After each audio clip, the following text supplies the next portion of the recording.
Assalamualaikum warahmatullahi wabarakatuh. Om Swastiastu, Namo Buddhaya, salam kebajikan. Kembali bersama 930 TV dari Buta Pandita Lupi Kabupaten Bulukumba. Kembali dua tokoh yang selama ini menjadi pengusung isu ijazah palsu, yakni Rismon Sianipar dan Roy Suryo, dipermalukan di hadapan publik. Kali ini bantahan datang langsung dari ahli sejati, yakni Yuso Asinambela yang merupakan pakar digital forensik, dan Roni Teguh, peneliti Jepang yang mumpuni. Dengan pendekatan yang sangat ilmiah dan penjelasan yang detail, keduanya membongkar kesesatan logika Rismon Sianipar, mulai dari isu stempel pada ijazah Jokowi hingga tudingan konyol tentang tulisan Times Roman dalam skripsi Bapak mantan Presiden Jokowi. Perbedaan ini sangat jelas. Disinilah kita melihat mana ilmuwan abal-abal yang hanya bermodalkan tuduhan tanpa metodologi, dan mana ilmuwan sejati yang berbicara dengan bukti, data, serta disiplin akademik.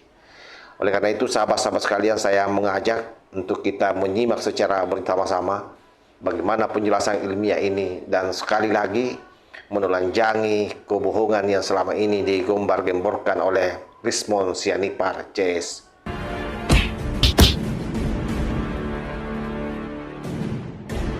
Secara kasat mata, ya, kalau Anda zooming di sini, memang nggak terlalu kelihatan gitu ya, bahwa ada bagian yang merah di sini gitu ya. Ini bukan digital forensik ya, ini hanya istilahnya cocokologi ya, seperti yang mereka gunakan ya. Tetapi karena mereka tidak menemukan bagaimana cara memunculkan warna merahnya di sini, sebenarnya ada banyak sekali metode-metode untuk memunculkan warna merahnya gitu ya.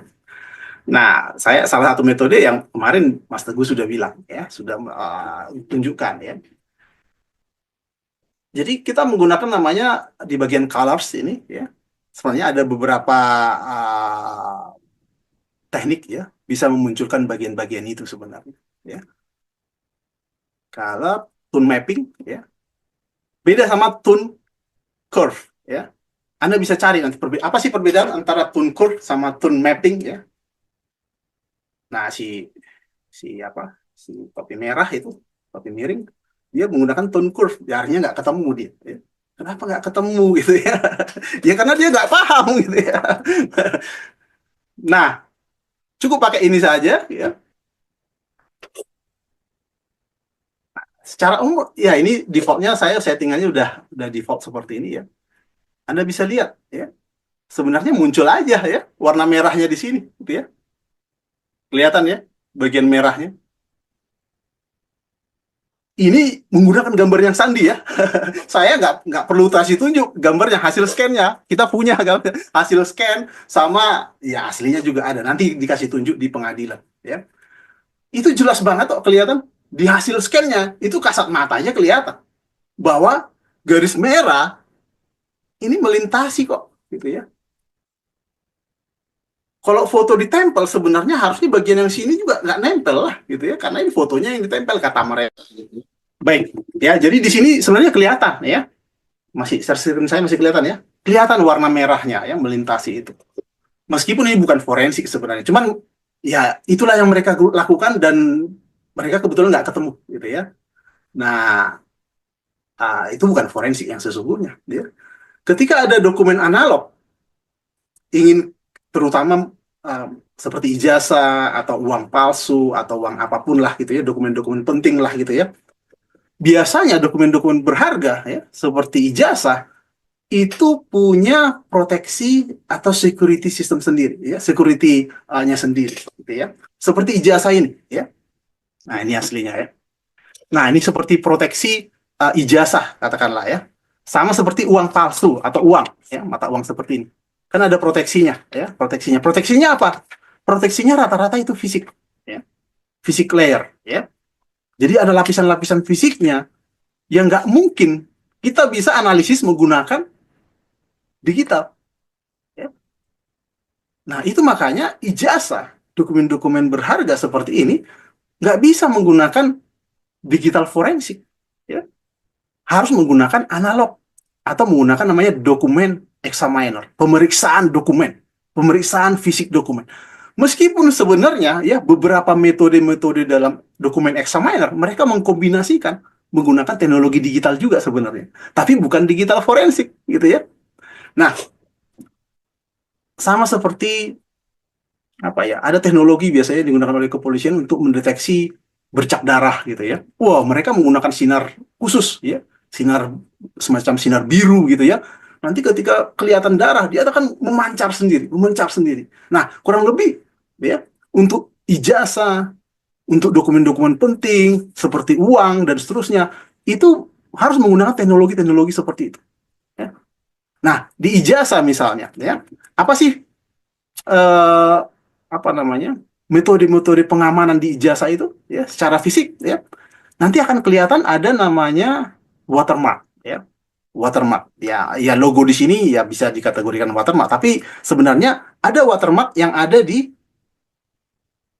ijazah ini yang kelihatan samar-samar sebenarnya ya ya dengan metode-metode tertentu ya di apa namanya saya nggak terlalu biasa pakai gym ya di sini tuh kelihatan ya atau menggunakan teknik yang tadi ya. Bentar, saya coba buka yang ijazah. Ya ini digital, tapi untuk menunjukkan bahwa itu ada watermarknya itu bisa ya. Hanya Anda nggak bisa hitung persis nantinya gitu ya. Mungkin ada yang kelihatan, ada yang enggak ya. Tergantung berapa kali Anda dokumen yang Anda dapatkan itu udah terkompresi ya. Sehingga mungkin watermark itu nggak begitu kelihatan lagi ya. Itu makanya ketika kita melakukan analisis digital pun ya, itu harus dari sumber aslinya ya atau bahkan di foto secara proper gitu ya. Ya, tetapi itu pun nggak bisa memastikan bahwa ya apa namanya itu hanya khusus watermark tadi maksud saya ya. Itu nggak bisa memastikan bahwa itu asli atau tidak ya. Tetap harus fisiknya nanti ya. Bentar, saya coba tunjukkan lagi eh, kalau dengan tools ini kita bisa menemukan juga watermarknya dengan mudah ya.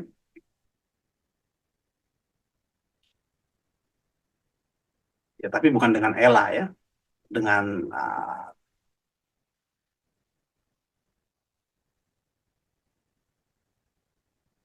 color channel, saya lupa pakai yang mana. Tapi bisa kelihatan nanti watermarknya ya, lebih jelas ya. Atau analisis di sini juga bisa kelihatan kalau di zoom ya.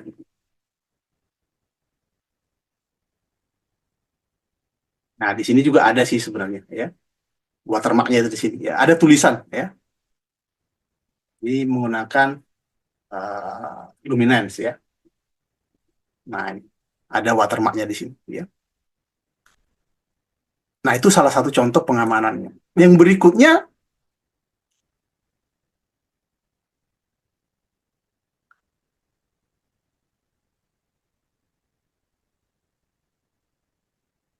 bisa ditanda tangan ya, tanda tangan khusus. Jadi kalau di dokumen-dokumen berharga biasanya tanda tangan itu bisa dicermati. Kalau dengan digital kita nggak bisa pastikan hanya bentuknya saja ya kan.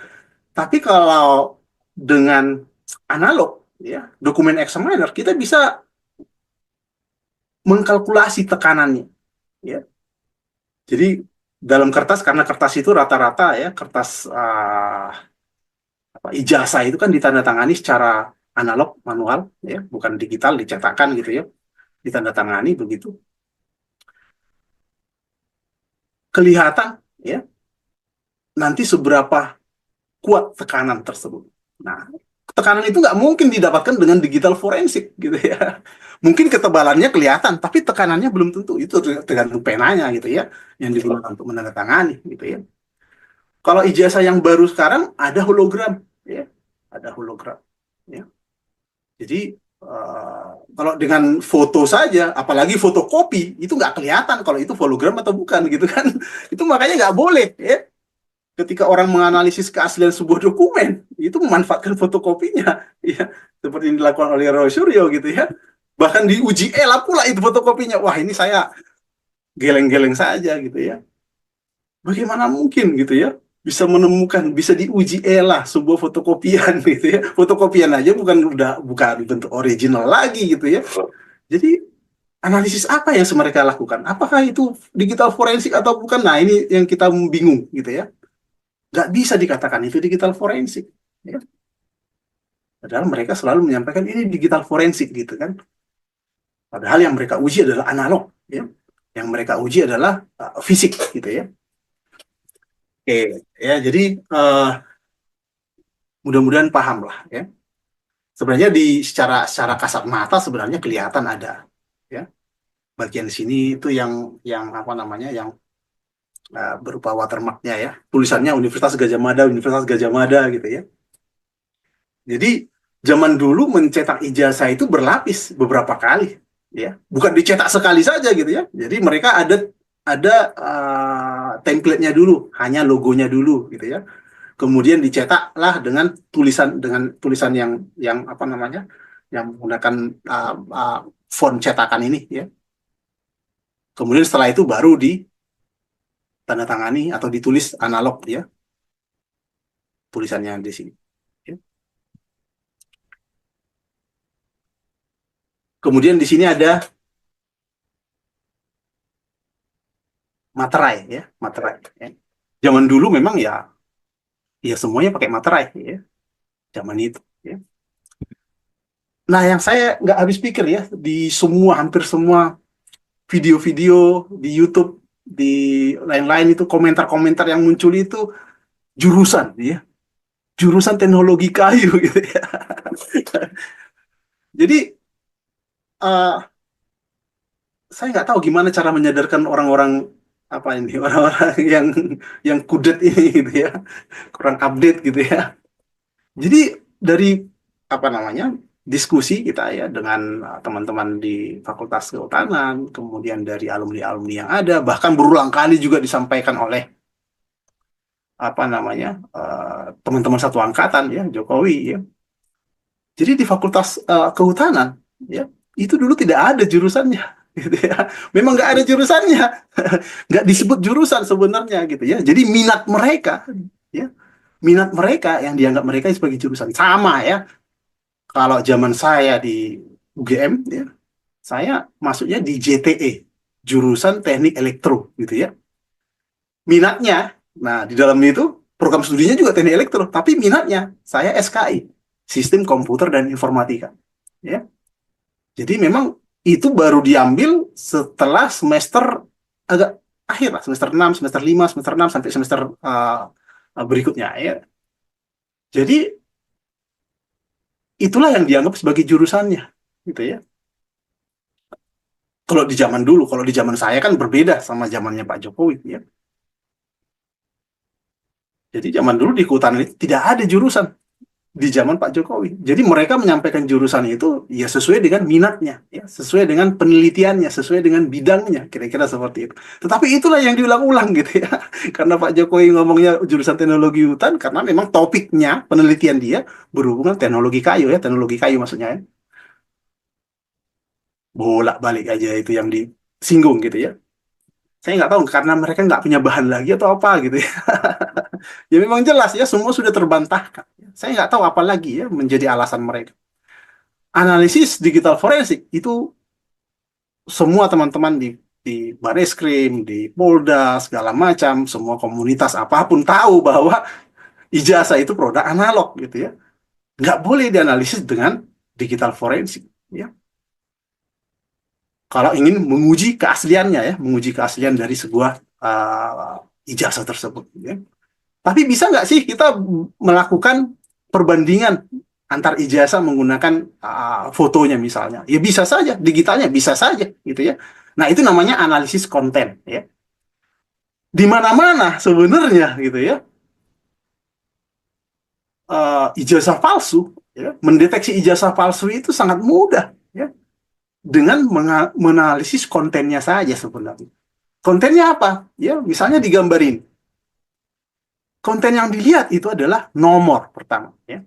Nomor ijazahnya. Ini yang diverifikasi. Sama namanya. Nomor ijazah dan nama ini biasanya adalah kode unik yang tersimpan di database semua universitas. Ya. Inilah yang kita tanyakan kemarin ke Yamaguchi gitu ya. Ada nggak nomor ijazah ini? Oh, dari nomornya aja sudah nggak ada nomor ijazah seperti itu. Gitu ya. Dari situ saja udah ketahuan kalau ijazahnya palsu sebenarnya gitu kan. Nah, kalau di sini ya sesuai.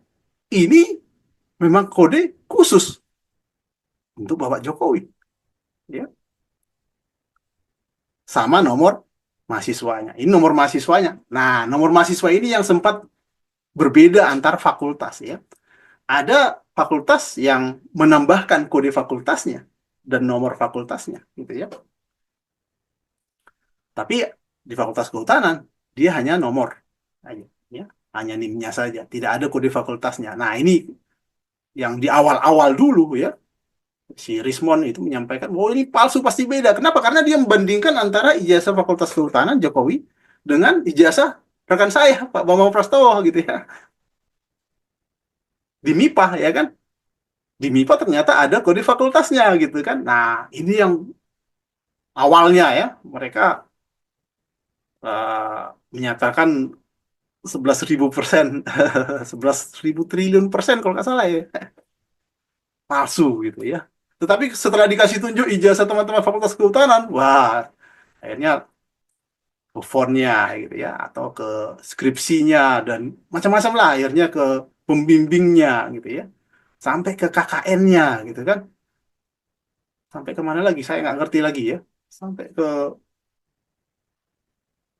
KK mungkin ya, KTP, atau ke kos-kosannya mungkin saya nggak ngerti ya, tapi yang jelas itu terbantahkan semua, ya. Ya, saya coba lihat di chat dulu ya, di chat, pertanyaan-pertanyaan di chat.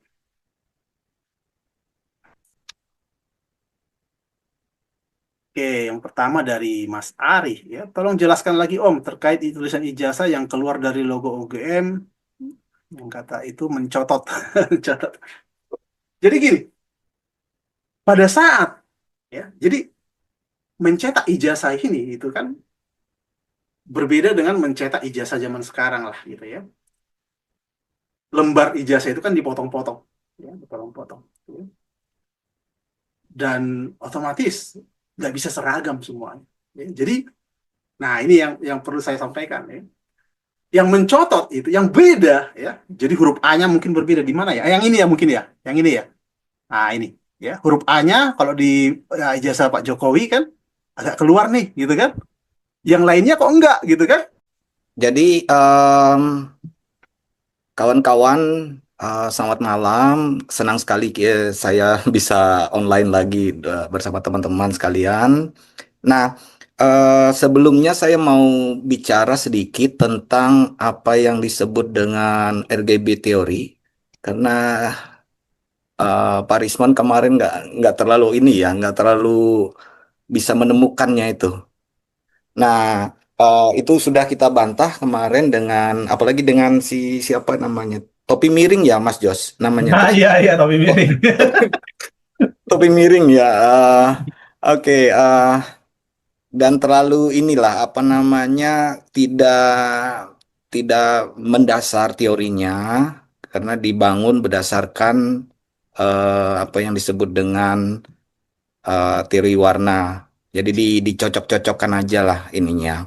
Nah, dari sini kita mau bicara dulu apa sih yang kemarin mendasari dasar teori untuk bisa mendeteksi warna hitam itu. Nah, kita kalau kita lihat dari sini teorinya itu RGB itu kan dia punya visible spectrum. Jadi mata kita itu bisa melihat eh, warna seperti contohnya warna pelangi ya, merah, kuning, hijau. Tapi kita tidak bisa melihat hitam di warna-warna atau warna-warna lain di ini. Apalagi dengan kita kalau membaca di teori anak-anak SD, teori Newton untuk warna menggunakan satu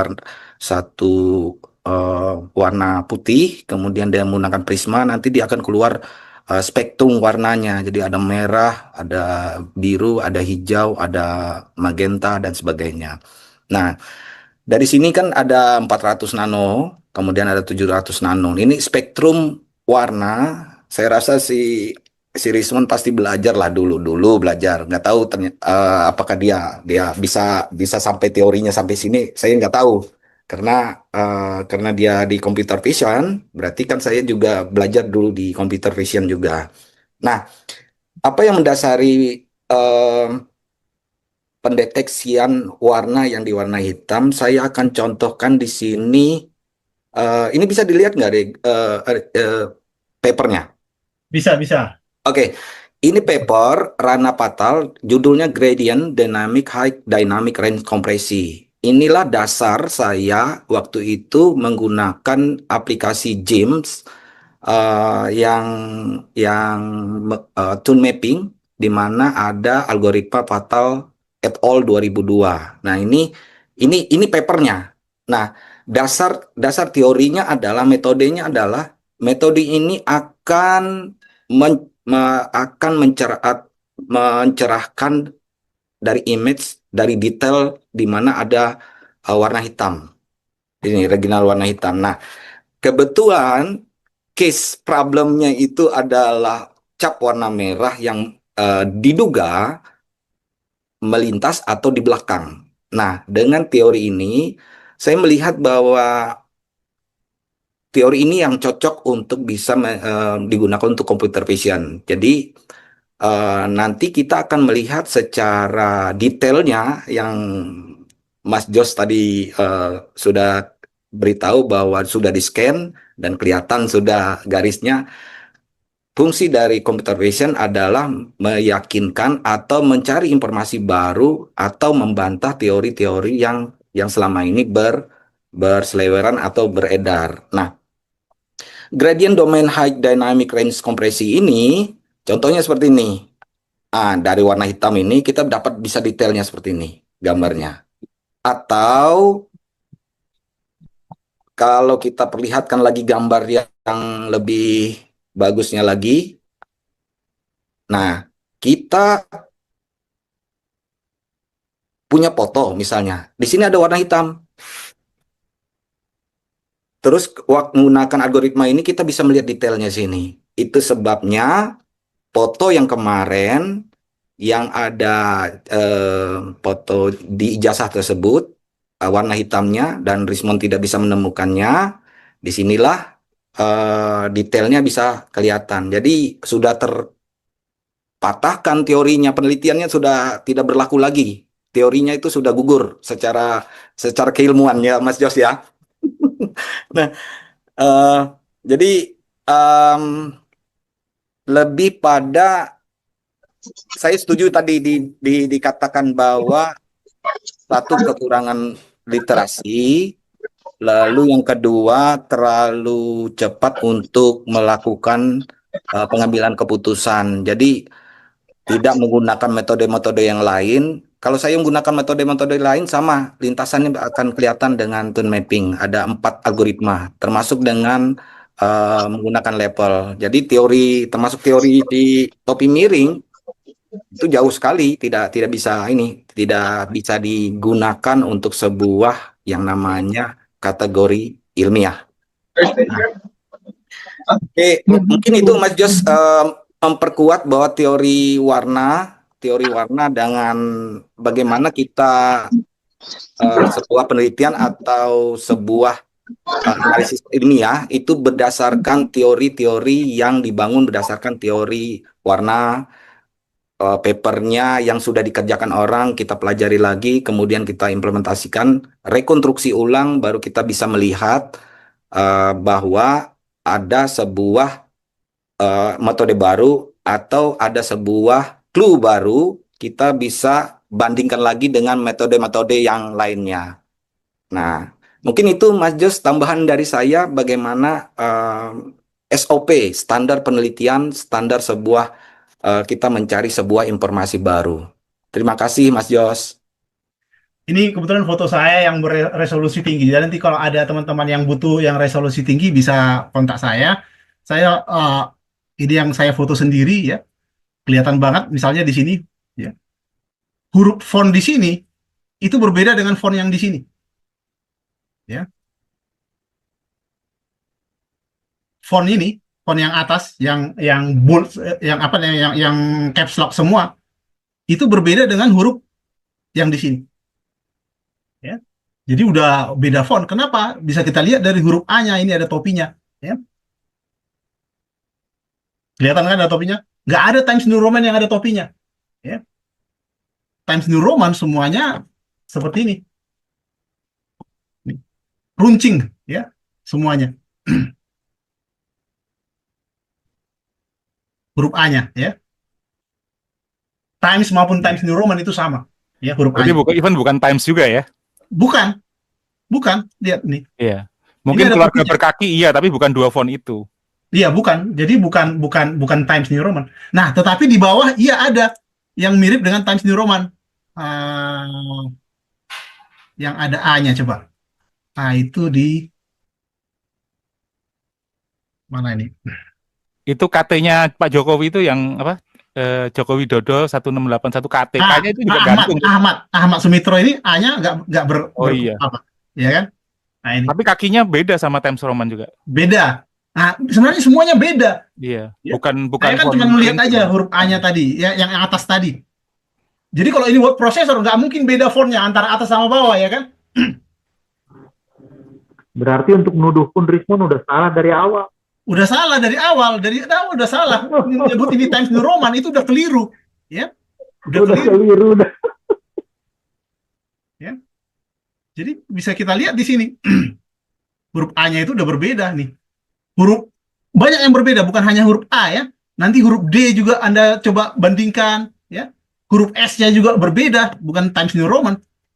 Itu makanya saya tantang, bikinlah yang seperti ini menggunakan word processor. Nggak ada yang bisa. Karena saya udah coba. Font apa ini ya? Nggak ketemu saya ini font apa. Karena ini font cetakan, bukan font yang berlaku di word processor gitu loh. Ya kalaupun ada mungkin ya bukan yang populer hari ini. Iya, nggak ada. Yang sekarang nggak akan ketemu. Ya. Mencari A yang ada ininya nggak ketemu saya. Sampai sekarang saya nggak nemu. Itu Nggak harus ada tanya font. siapa? Perdana ya berarti ya? Ya, tanya Perdana itu font kan dari Rugos. Kalau Rugos saya ada nemu. Yang ada topinya. Nemu ada yang kayak begini Rugos? Ada yang ada topinya. Iya, kalau dulu saya suspeknya Rugos karena pernah bantuin Iya, paman saya pas. memang template-nya untuk cetakan itu pakai Rugos zaman dulu. Iya, betul. Bikin masternya pakai Rugos biasanya. Pakai Rugos, ya. Itu yang ditempel-tempel dan itu bisa mereka. Makanya ini nggak terlalu rapi kan? Iya. Nggak seimbang. Ini jarak ini ke sini, ini jarak ini ke sini kan nggak center. Termasuk yang Jadi- titik-titik itu. Ya. Titik-titik yang pada tanggal itu kan sebenarnya Rugos yang garis memang bukan Iya, di. Rugos garis. Iya, bukan dihapus-hapus. ditempel satu-satu. Dihapus-hapus. Jadi mereka merasa, oh ini terlalu rapi. Mana ada rapinya ini? Kalau di zooming seperti ini, coba lihat. Iya. Ini kan dipotong-potong aja. Bukan tuh Rugos yang garis juga ada memang udah jadi Ada, tapi itu kayaknya juga putus-putus juga ada ya kan. Iya, Tapi nggak bisa rapi sebenarnya. nggak bisa rapi. Biasanya kebeleset juga. Ya. Nah, Bro, lihat aja di sini huruf-hurufnya nih. Beda. Pasti ada bagian-bagian yang apa namanya nggak rata B-nya lah. aja itu ada yang hilang tuh. Ini juga nggak apa namanya nggak lurus lah. Ada yang naik ke atas, ke bawah. Itu kelihatan banget kok. Jadi sebenarnya ini produsen Rugos yang mencoba untuk membuat huruf Times New Roman dan hasilnya tidak sempurna. Ini Sebenarnya yang bukan yang begitu sih, Pak. kemudian Kalau saya Aha. lihat lisensi sebenarnya ini isunya. Rugos nggak mungkin akan bisa nggak akan sama persis sama Times karena dia harus bayar ke Times. Oke, ya hanya diidentifikasi oleh Rismon sebagai Times New Roman itu begonya masalahnya.